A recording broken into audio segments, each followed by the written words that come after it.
Okay, people are coming, so I think Yep. we could probably start. All right, sharing the screen then. So welcome to Riga Power BI meetup. And today again, we have a special guest from the ZoomCharts. So you must know ZoomChart, must seen them in Power BI desktop monthly reviews. So, and I'm giving word to Aivis from ZoomChart. Yep. Yep, thank you, Aldis. Hey everyone. So what we're going to do today is cover the two visuals that are coming from the network chart. Are going to be the network visual and the graph visual. Now there's a key difference between these two visuals, right? Each of them has a specific kind of use case and a certain data model that they do support. So the easiest one to kind of comprehend is going to be the network visual. The network is really simple to be used. So if we open up right here, we can see the fields list. And in the fields list, we have 6 different field categories. We have the nodes field, the measures, image field, node colors, link colors, and link label fields. As you can see, it's not really too advanced, but it's really kind of offering the base core principles. So you can create a nice, neat network type of visualization, customize it a little bit, and kind of, it's pretty straightforward. So in order to create, really simple as well. So we just add a new instance of the visual, for example. We open up right here, and the way on how you create it is just by dragging different categories from your data rows into the nodes bucket. Once you add, for example, region, let's add next one is going to be, let's go for depart, and add payout as our measure. You can see that the chart automatically goes through every single column that it has within the data rows. It finds unique values and it creates a node for it. Now, based on the same row level context, it also understands what's the next relationship and where is it direct. By default, the chart creates a simple network diagram. It doesn't have any flow identifications. The colors are essentially assigned just by different categories itself. So nothing too kind of complex there, right? Once you go into the formatting options, different settings that we allow you to even further on customize it. So for example, the main ones that typically are being used is, for example, from and to decorations. These allow you to define the flow of the information. So it's actually easier to understand where the information is coming from and where to is it going. Styling the links itself, either it's the dynamic color mode or these sort of things. Then you have few options for the nodes. So whether these nodes are shape types or textual types, it really depends on what sort of information you have within the network itself, right? The color mode could be either dynamic or fixed or auto. Dynamic means that you're also going to be using, for example, the node color field right here. Fixed is, well, fixed. You define what exactly colors are going to be used. What we also do is size the nodes based on the measure or the value that you provided. So the minimum node radius and maximum node radius is kind of a metric that allows you to define size differences within the visual, right? So for example, if I want to make sure that node within the visual is the same size, I can just essentially make the min and max node radius to be exactly the same. So this just allows me to kind of make sure that every single node has, visible text. I don't need to readjust them and so forth. Kind of neat thing that you can also do with these radiuses is if you start to play around with them. So what we had in the beginning was 10, right? And what you have here is it's easily to spot the nodes with the highest value. But in some certain cases, for example, a need to showcase the nodes that really have a small kind of value on top of them, right? So for example, to emphasize on the regions or salespeople who are not reaching their targets. So something kind of cool that you can also do here is, for example, I can make this one to be 100 and change this one to be on 10. So now it's kind of working in a reverse behavior, right? So you're emphasizing those nodes that have smaller values, and the ones with the big values are getting a little bit smaller. So these sort of things. Then of course you can also customize the label format. That's specifically for text shapes. If we're using regular shapes, we can also define the shapes of the node. So either circles, rectangles, or droplet. Again, really based on the preference to kind of allow you to customize the chart a little bit more. You can do this either by adjusting it under node's default category, which means that you're essentially changing every single node within the chart. Or if you a little bit lower, right here we can see we have this category split, right? We have category 1 and category 2. The categories are assigned based on these fields. So first one is region, that's category 1. Departments is going to be category 2. If you want to go into customization per category, simply enable it, go into the settings and define exactly how that level or that particular category of the nodes is going to look like. But yeah, like I said, the network visual is not really a complex visual. Simple to be used. It has certain use cases. The main use cases for, so let's say, network is where the data that you do have has sort of a hierarchical structure, right? And one of the main limitations with the network visual is that it's specifically built category-based data exploration, which means that you don't really have an option to customize every single node within the graph. What you are going to be doing is customizing on per category level. So for example, if I start to change the colors or anything for these countries, it's going to happen to all of them at the same time. I don't really have an option to just change, let's say, Europe to be green for some reason, right?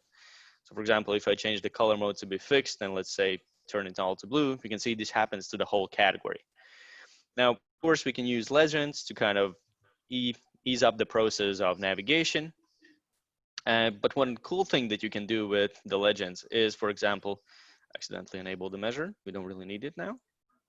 There we go. For example, what we can add? Let's add title. So we can see that's the third level. But one thing that you can do through the legends is actually quickly disable one of the levels. So let's say I don't really want to have, I don't know, regions. So just like that, you can quickly enable or disable to kind of look at the graph in different views. So that's one of the things. And another limitation for the graph network visual is actually the reason why we started to build the graph visual. And that's the data model that it supports, right? So if by default we add just a few lines of code, not really code, but just a few lines of data, a typical case for a network structure would be something like this. So we go from source to target, have some sort of a value. And the most typical connection that we kind of can showcase is a bidirectional connection, which means that we have values coming in and we have values coming out. Let's just quickly load that in.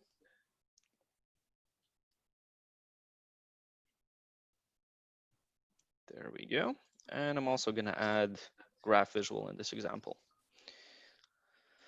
Let's go my organization.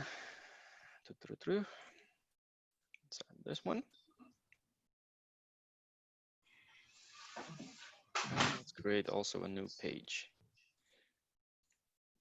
Perfect. So the data that I'm going to be using, let's also quickly have a table right next to us so we can kind of showcase the difference. Now we're going to create a network right here. That's going to be the first version. And we're going to go add source, target nodes, and value. And what you can see happening here is the network chart has a sort of a matrix kind of understanding of the data. So it goes through every single column, and as soon as it finds a unique value, it's going to create a node for it. So the specifics about the network visual is it doesn't understand that B on source and B in target is actually the same ID. What it understands is the column context, right? So within that column, that is a unique value, regardless of how you put it. So to kind of overcome this, what we did is we also created a graph visual. Now, the graph visual sort of to those data structures and those data sets that are typically graph based. And what you can see here happening as well is we have separated these. So in the network, we had just a nodes bucket where we added different categories. With the graph visual, we specifically nodes are connected to what nodes and what value is being transferred there. So if we add source, target, and value, you can see that in this example, I only have two nodes. I have A and B. And if I go to link default category decorations, I'm going to arrows to kind of showcase that these values go in both directions. So that's one of the major kind of differences between these two visuals. Network visual is specifically for category-based data exploration, whereas the graph visual can also be used, for example, for category data exploration, but this visual has a different data structure where you specifically define which element is connected to what element, and you can have these bidirectional links.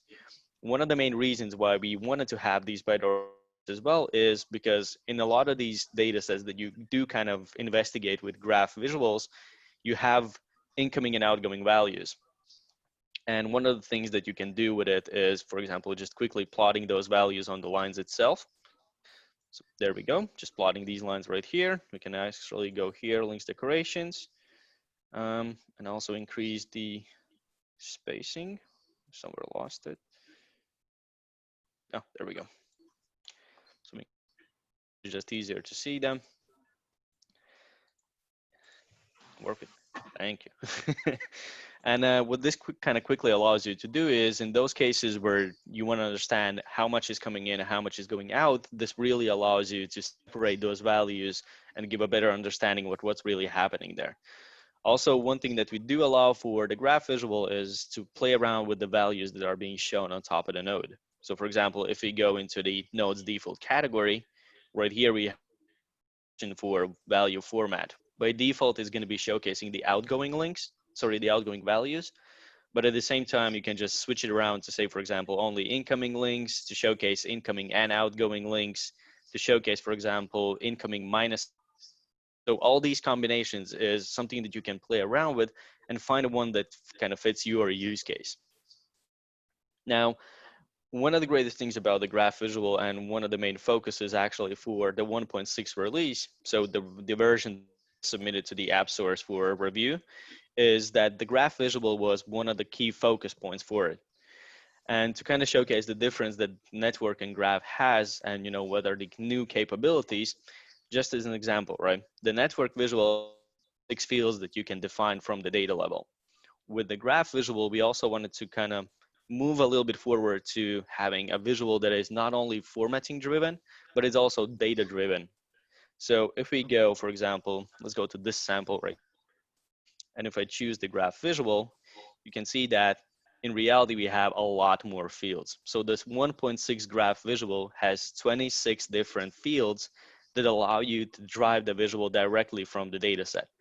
At first, time kind of seem a little bit intimidating because you have 26 fields. So what the hell am I supposed to do with all of them? You don't have to worry about them. The only 3 mandatory fields that you have for the visual are these 3 right here. So source node, target node, and value.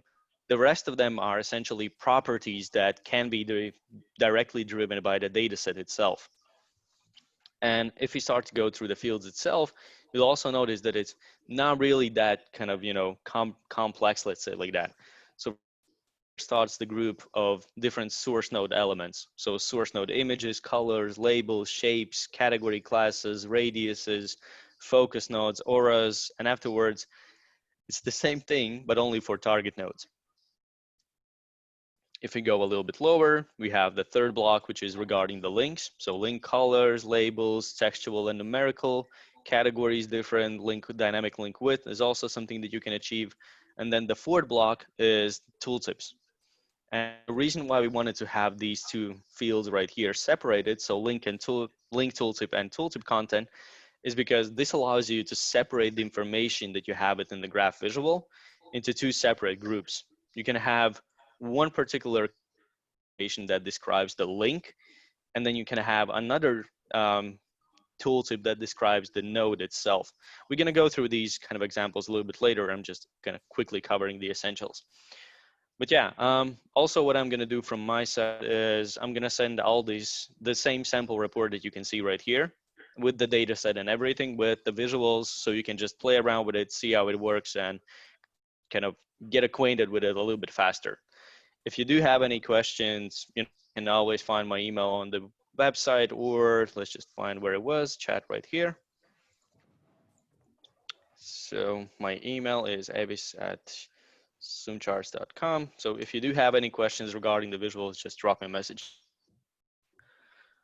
Unfortunately, John, not right now. We don't have conditional formatting. Conditional formatting is not available for any of our visuals with the current setup. Conditional formatting is something that we plan to add with the 1.7 release, like 2 to 3 months, something around that. But in theory, so let me kind of open up the chat again. So based on amount and so on. In theory, for example, graph visual is instead of applying like direct conditional formatting to a setting, you can derive some certain settings through the image, for example, these fields right here, right? So let's say you're providing node color based on a value. And in order to get that value, you're just using either a measure or a calculated column that, cross-checks it or references a different table or a different column and returns you a particular color on how to showcase the node. Hope it makes sense. But yeah, so we added a bunch of new fields, we added a bunch of new capabilities, and some of the new capabilities that we added for the visual is, for example, preset layouts. So previously you were only able to use a force feedback layout, which we can quickly go here. So this dynamic layout right here, if we rearrange elements, you can see that the chart tries to find enough room for every single node in the graph itself to not overlap. And one thing I wanted to emphasize here as well is that nodes are the and links are secondary items. So there can be situations and there will be situations where links are kind of crossing each other, but nodes are not going to be overlapping since those are the primary items that have that algorithm that kind of pushes them a little bit from each other. So that goes for that. If we go back to the hierarchy view, there we go. So yeah, preset layouts, we added the hierarchy and the radial layout. For the hierarchy layout, we wanted to also add more flexibility. So what you're able to do is also choose the orientation for the layout. For example, I'm right now using left to right orientation. If you decide that it's a more typical structure, you can of course go from top to bottom, for example. What I wanted to kind of cover here as well is you can see that right now I'm using a lot of horizontal spacing, but not enough vertical space. And that's because under layout, right here, we have these two settings. So where you define specifically how much space are you going to be using on vertical axis and horizontal axis. And this is kind of to allow you to fine tune exactly how the visual is going to look like. So just make sure when you're changing orientations, change also the horizontal and vertical spacing. So that goes for that. For radial layout, it's pretty similar to the hierarchy layout. The only difference is that instead of like a regular level, you're using a circular level, right? But what the radial layout does a lot better than the regular hierarchy is it utilizes space a lot better because we're looking at the same data set, right? It's exactly the same amount of levels, same amount of nodes and everything. But because it utilizes this circular effect, it doesn't take that much space. So you can see the nodes are big, everything's a lot easier to read and so forth. Whereas for the hierarchy, it just takes a Дома. lot more space. Дома.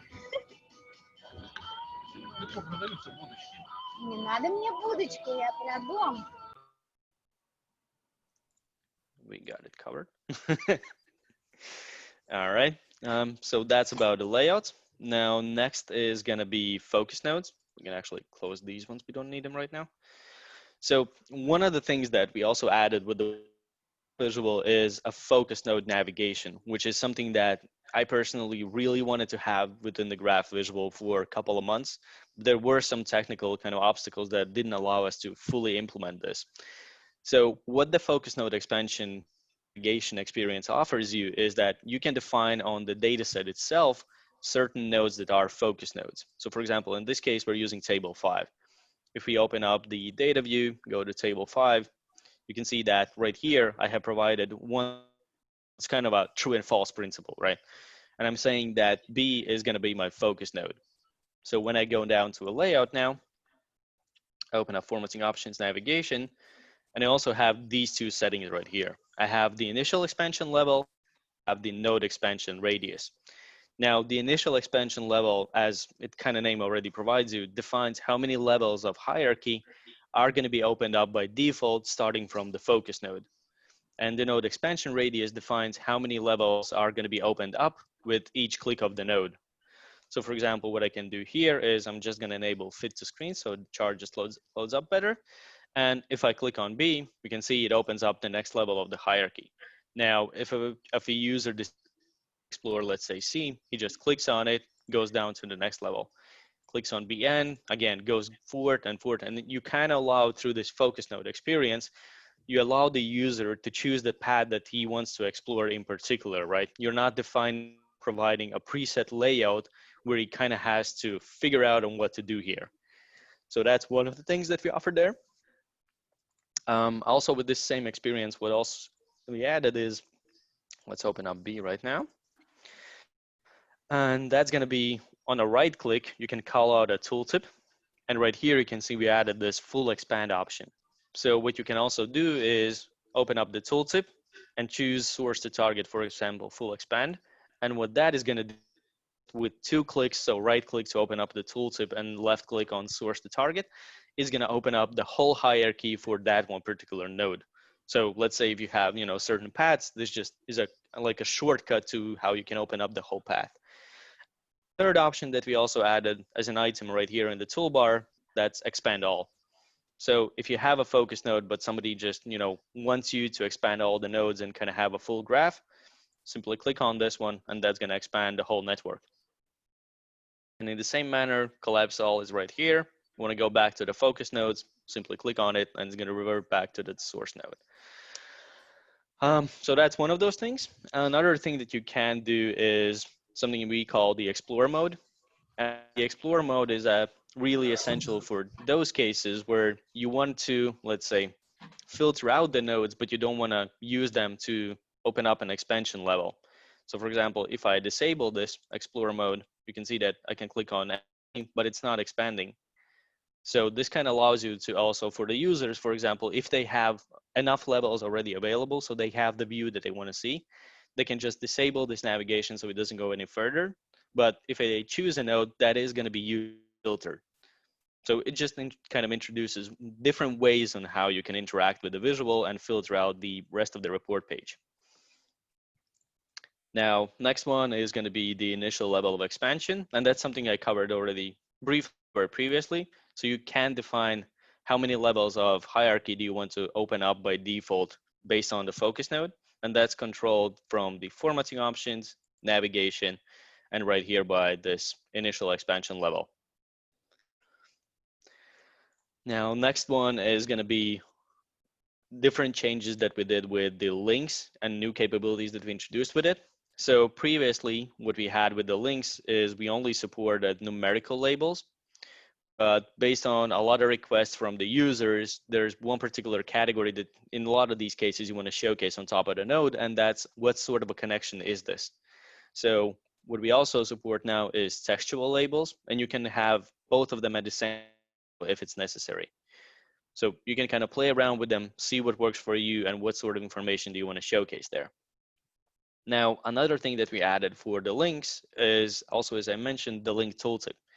So what you can do with this is if I right click on the node, you can see by default, the tooltip just says case because that's the only information that you have regarding the link.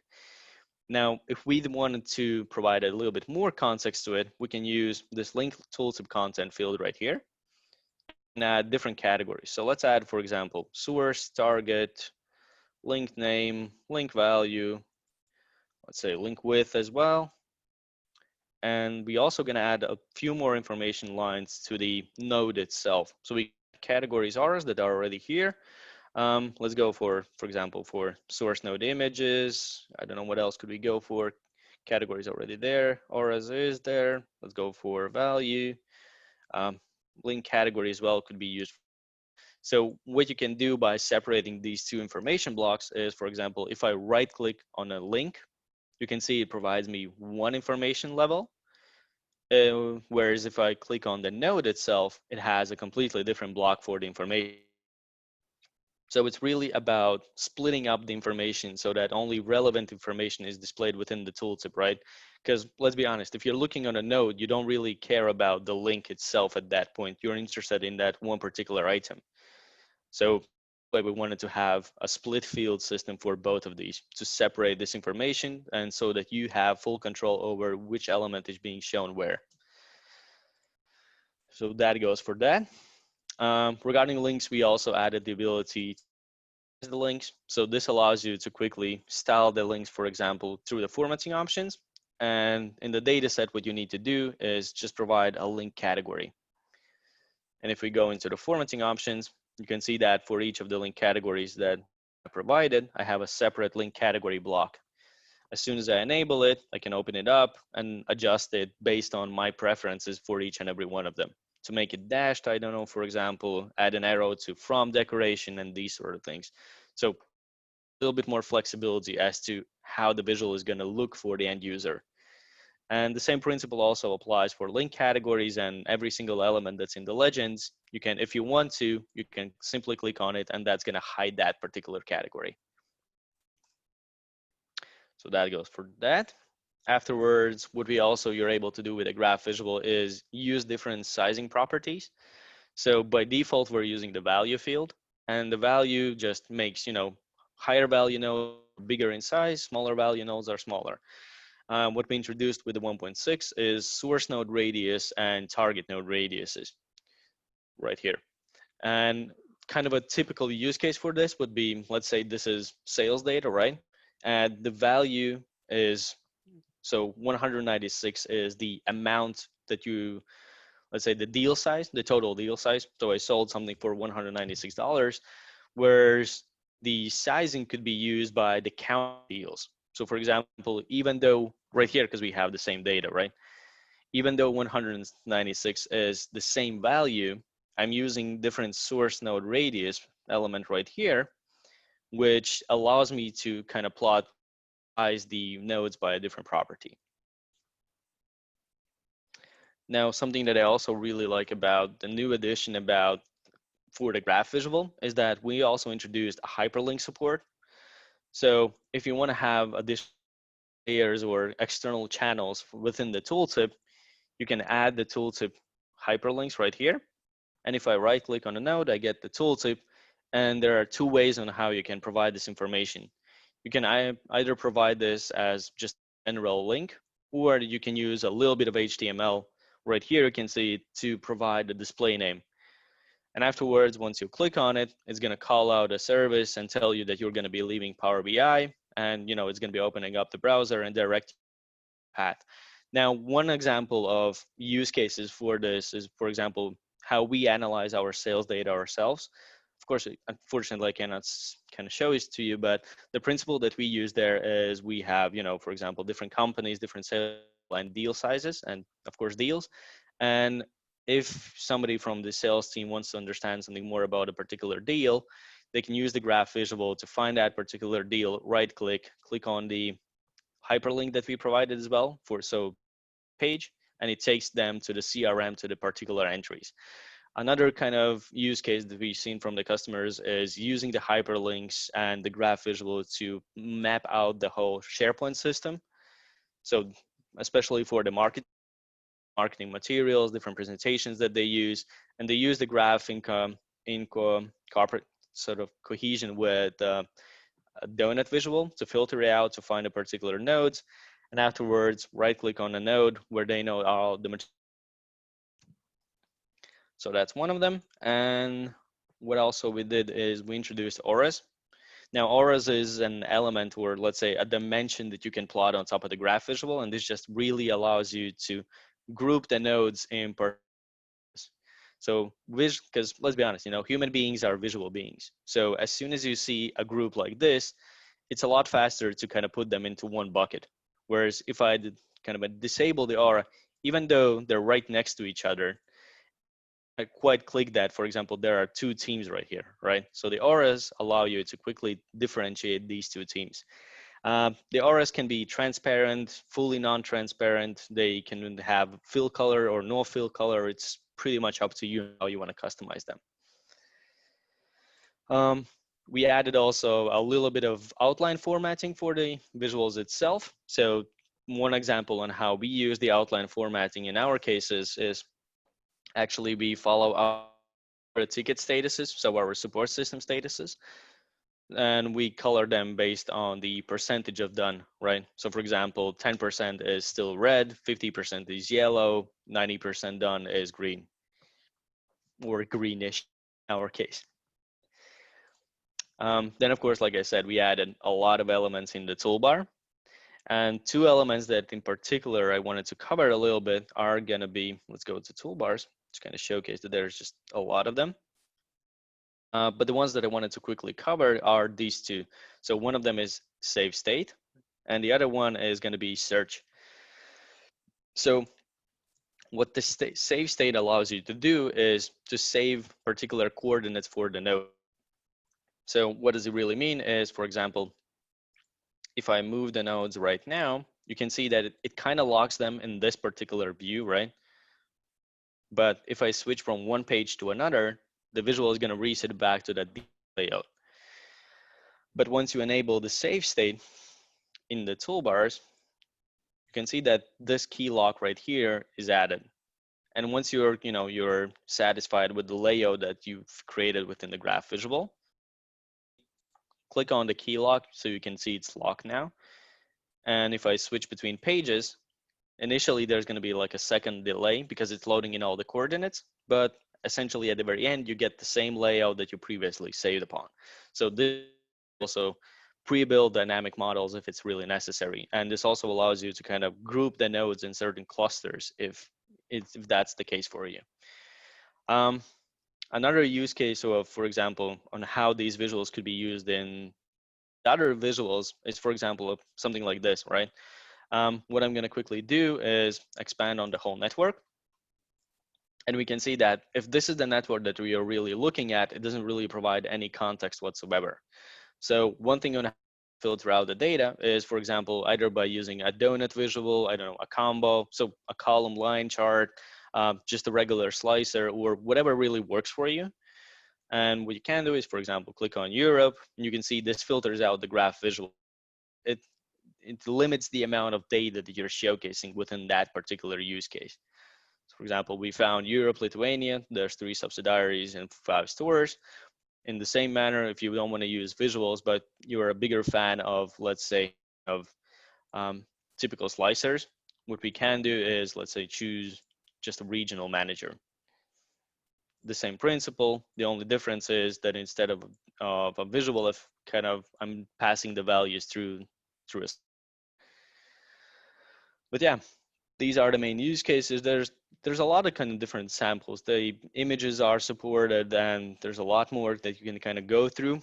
Yeah, one thing that I wanted to say regarding the images is that due to some new, let's say, security requirements from Power BI, we needed to change the image load system. So previously, the image loading kind of principle was pretty fast and pretty simple. What you needed to do is in the data level, on the data level itself, you can actually open up right here. You can see all you needed to do is kind of provide a publicly accessible URL. So you can access the image and the chart can just load it up. Now, based on the latest security certification rules, we no longer can support this sort of image loading mechanism. And right now, the images need to be converted to base 64. The easiest way on how to do this is if somebody on your company can write a script for it, or if not, there are plenty of services where you just upload an image and it's going to convert it back to base 64. Principle for base 64 is pretty similar. So there's a certain string at the very beginning that defines the principle for it, and afterwards it's the base 64 core itself. Now, the only limitation that kind of annoys us is for this principle, we support it. We understand why they introduced it because it adds an additional level of security for it. But the limitation that you do have is if you're going to convert high images into base 64, it's going to be converted into a large string of text. But when you pass the information within Power BI, a cell can only contain 32,766 characters. So there could be, you just don't have enough kind of room, within the cell to showcase the whole image. And what's going to really happen there is that the visual itself is not going to be properly a image. We can quickly check it right here. I think I had it in this example to kind of showcase you the idea for it. But yeah, if you do have any questions, let me know. If you have any kind of cases that you want to cover or anything in particular, let me know. I'm more than kind of open to answer anything. Let's just open up this sample right here, close some other samples.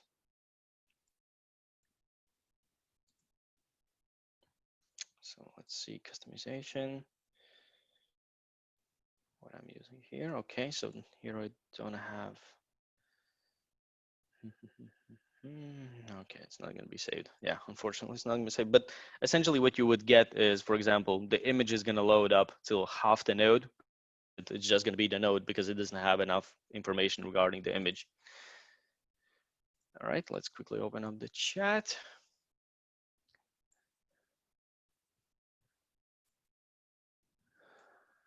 All right. So I'm just reading through Andres's questions. First question, how many layers level can display in the tree visual? So regarding the levels of hierarchy within the graph visual, there is no strict limit. You can have, I don't know, well, there is no limit. That's the easiest way to say it. The main question that I would have for you, Andres, or for the use case that you're trying to represent is, are those 10 layers necessary to be shown at a single time? In my experience, 2, 3, maybe 4 levels of hierarchy is more than enough to kind of understand the principle. Otherwise, the graph is just going to become a little bit too overcrowded, especially if you're showcasing all the nodes. If you're following a particular path, then yeah, probably will be good for you.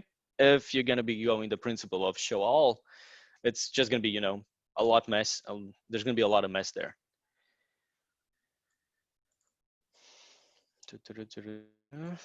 How visual will work in case of record level security is turned on in some layers. Data is not available to user. Can we use measures formulas to calculate like node size?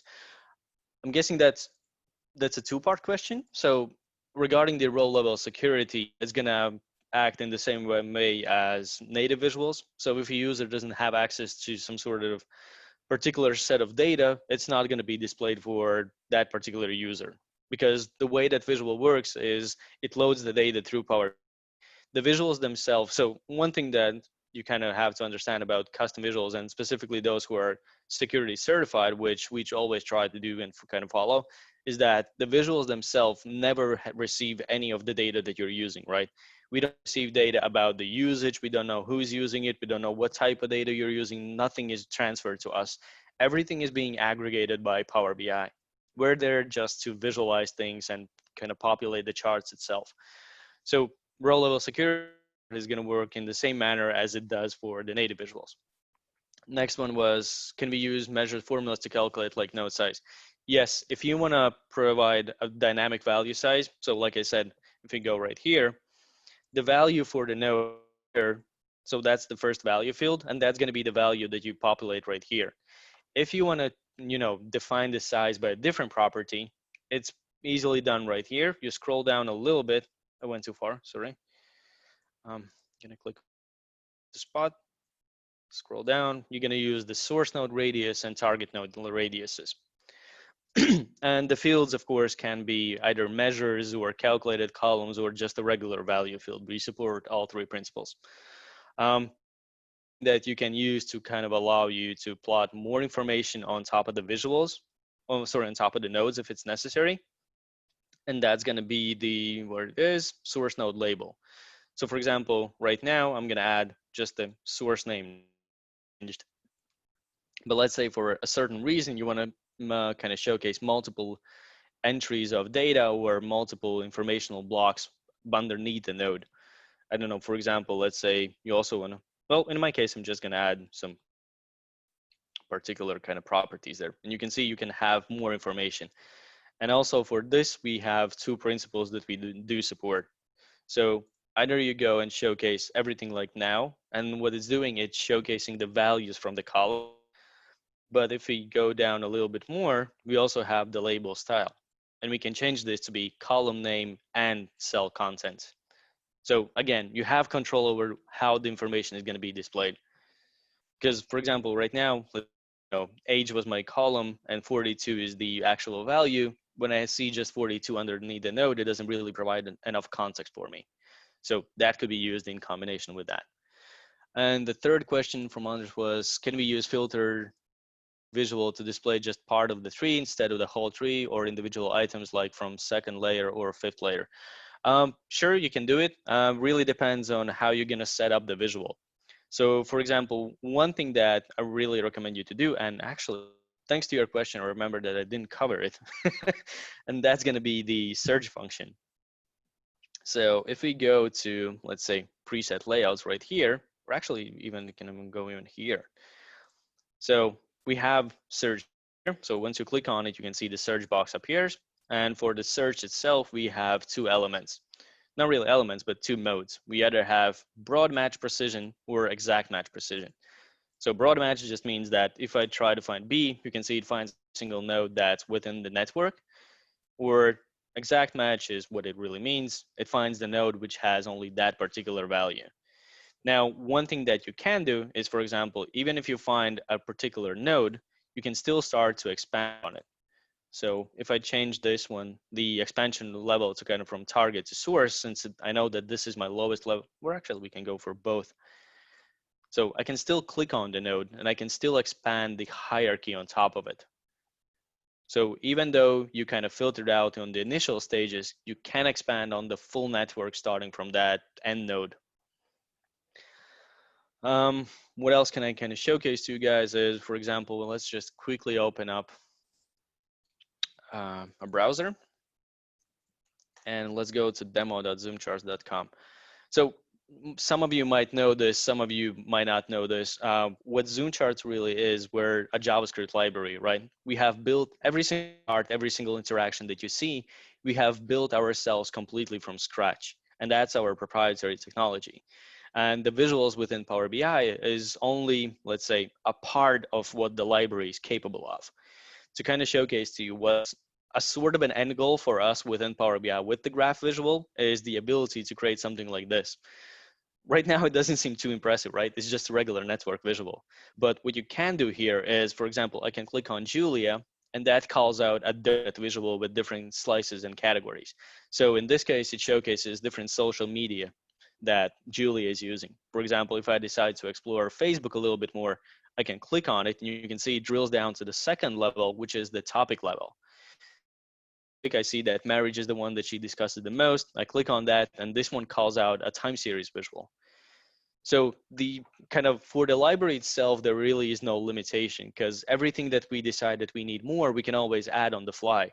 And that's the for the visuals within Power BI. If there's something particular that you need for your use case, that can always be discussed and added for some fee, or if we see that is really useful and we could just love to add it as well, we typically just cover, and you maybe have to cover like 10% of the cost to kind of expedite the feature development.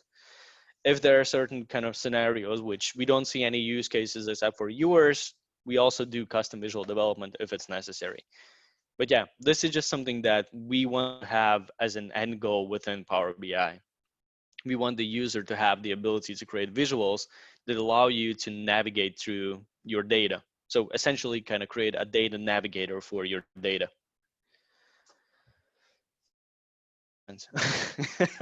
I might be just babbling here, but that's what we kind of try to believe when we're building our visuals, right? We believe that interacting with the visuals should be seamless and intuitive. With each click, with each kind of touch of the chart, you do get information or something happens within the visuals. The visuals are not meant to be really static ones. Unfortunately, that's still kind of the mindset that a lot of these reports have, or a lot of C-level management has, that it's just a donut, a combo, maybe a table at the bottom, and there's probably like 4 KPIs at the top. That's like 80% of the reports out there. But times change, and we have to adapt to more solutions. And what we're trying to do with our visuals is to transition more regular kind of reporting style to more of a Q&A session where you start off with an overview, you use different visuals to filter out different dimensions and provide actual insights through that. That's what I really wanted to cover. Anything else? Any other questions?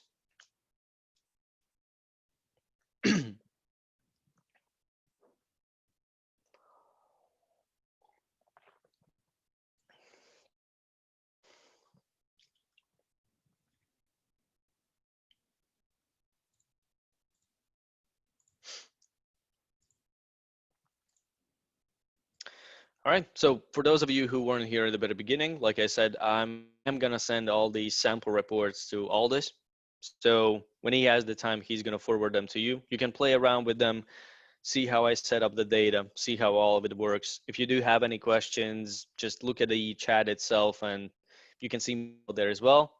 If you need it, it's Aivis@zoomcharts.com, so nothing too difficult. So yeah. Aldis, anything from your side?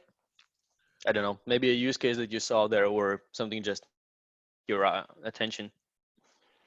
Yeah, I'm using myself Graph visual for communication analysis.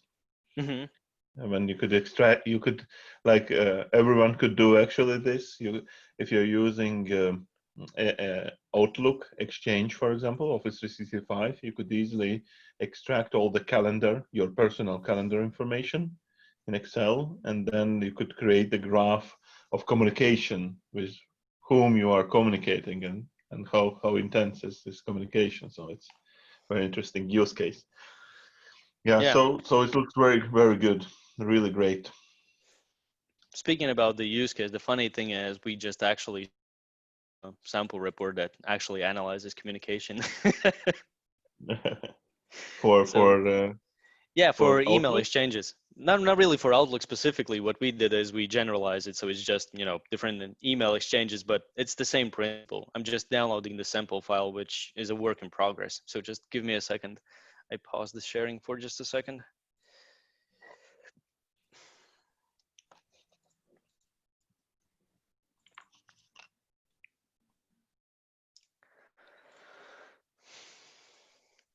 All right, let's go back. Let's load up the sample.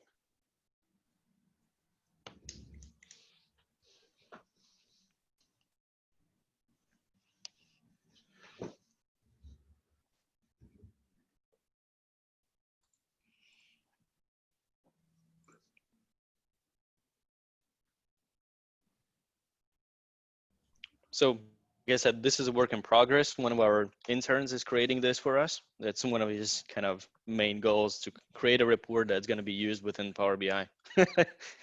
But yeah, so what we kind of initially did here is just combine different visuals, and one of them is the graph visual. It's taken a while, thank God. Come on. Yes, there we go. And what we wanted to quickly have right here is the ability for the user to see who's communicating with whom, right? And what we're using here is to filter out the senders and the recipients. And then we're using the timeline to focus on particular days if necessary. So for example, what I can do is just filter out Aurora, and you can see it's going to bring her to the center of the network and showcases received images and sent images. Sorry, images, emails. Hmm. And in the same principle, you want to see the recipient, just filter it out, and that's going to showcase particular kind of these two, how many emails they have then exchanged, what's the timeline, when were they communicating the most, and so forth. And the other sample right here is we tried to divide them into different departments. So to kind of provide a little bit more context for it. And what's kind of unique and interesting about this case is by using these legends right here, you can, for example, disable certain categories. And you can look how particular departments are actually communicating with each other. Yeah, it's nicely done. Looks good. It's something that we still work upon. We also added kind of like tips and these sort of things. Oh yeah, I hate selections on desktop, unfortunately. So one thing that kind of might annoy you as well in some cases, or something come across is, for example, you can see I selected the visual itself, and when you call out a layer that's actually on top of it, the visual is still available. If you unselect it and open up, it's going to be perfect. But it's just one of those kind of get used to and try to figure out a way around it, because in the services it doesn't happen. It's just in the desktop version. But yeah, we're trying to add some tips, what to do with the visuals, how to interact with them, how to filter out different data and so forth, to kind of offer interesting new use cases for it.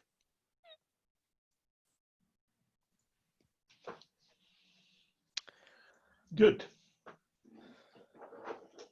So anything else? Maybe some questions? People not going away? Still there? Yeah, everyone's here, but nobody's asking questions. It's either one of those two things, you know, either everyone understood everything or everything I said was just a bunch of nonsense. Maybe some comments. If no questions, maybe comments. If not, one question from me was it worth your time? You know, the 50 minutes that you spent here, was it worth to actually sit here and listen to me? Good question. So please. So that I know at least, you know, for myself to feed my soul. Yeah. Oh yeah. All right, that's at least one I'm done for today. But yeah, Great you know, presentation.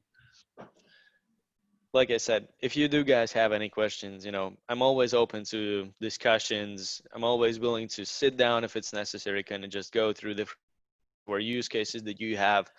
I do understand as well that, you know, for example, getting into the graph visual in the very beginning might be hard, but that's what I offer. For example, one of the things I do offer for customers or for potential customers, if you send me just a small data set, you know, the decentralized data set, because let's be honest, we never share actual data. That's wrong. Share the data set that has the same structure that you're going to be using at the end product. Tell me about what you're trying to achieve with this, and I can just create a POC for you to kind of, you know, showcase to you, and you can showcase to your team or management that this is possible. It's just going to take a little bit of time to set everything up. And yeah, Andrews, regarding the changes, there's been a lot of changes. So the graph visual itself alone from 1.5 to 1.6 had, I think it was 78 different Jira tickets that were closed or feature improvements on top of it. Okay then. Thank you so much, Aivis, for supporting our Power BI community here in Riga. Yeah, thanks for having me. Whenever we Yeah. have a new release, you know, expect me back. If you Yeah. guys want a specific session for one particular visual or anything, you know, regarding our visuals, you can reach out to Aldis or me directly. We can probably set something up if it's necessary. Yeah. Hope to see you again on our meetup. Yeah. As a Thanks for having me. presenter. Yeah. All right, guys. Thanks. Bye. Have a nice evening, everyone. Bye.